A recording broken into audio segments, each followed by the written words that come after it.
It doesn't really matter what anybody on this stage says today, because the greatest message that could be delivered is from you, the tens of thousands of people who came to this city in the greatest show of international solidarity that Ireland has seen in many years.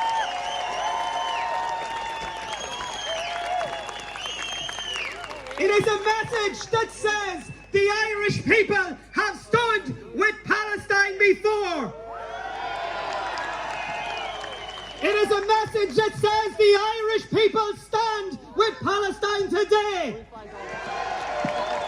And it is a message that says the Irish people will stand with Palestine always. It shouldn't be controversial to say that the life of a Palestinian child is worth the same as the life of an Israeli child.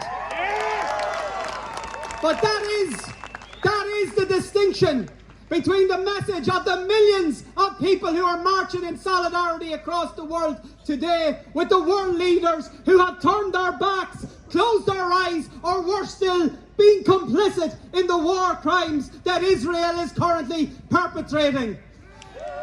And it shouldn't be controversial to condemn a war crime regardless of who it is that is carrying it out.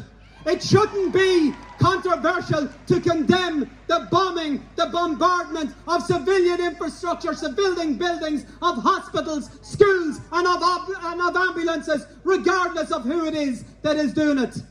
It shouldn't be controversial to say that it is immoral and illegal under international law to deny people their basic rights. And it certainly shouldn't be controversial to say that human beings are entitled to water. That should not be controversial. That should be a simple message that is easy to deliver.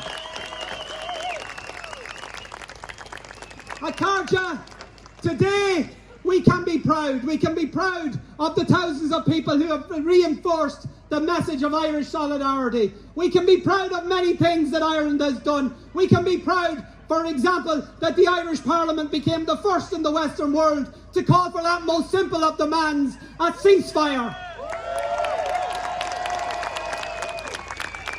But we should also be ashamed.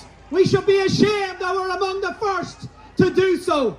We should be ashamed that international leaders across the world have refused to call for an end to the bombardment, an end to the siege, an end to the occupation, an end to the apartheid, an end to the butchering of innocent Palestinian civilians. And we can also be hopeful because the message that we have seen in cities like Dublin and in cities and towns and villages right across this country and in cities and towns and villages right across the world, the message is clear: Israel must stop! Israel must stop! We must stop!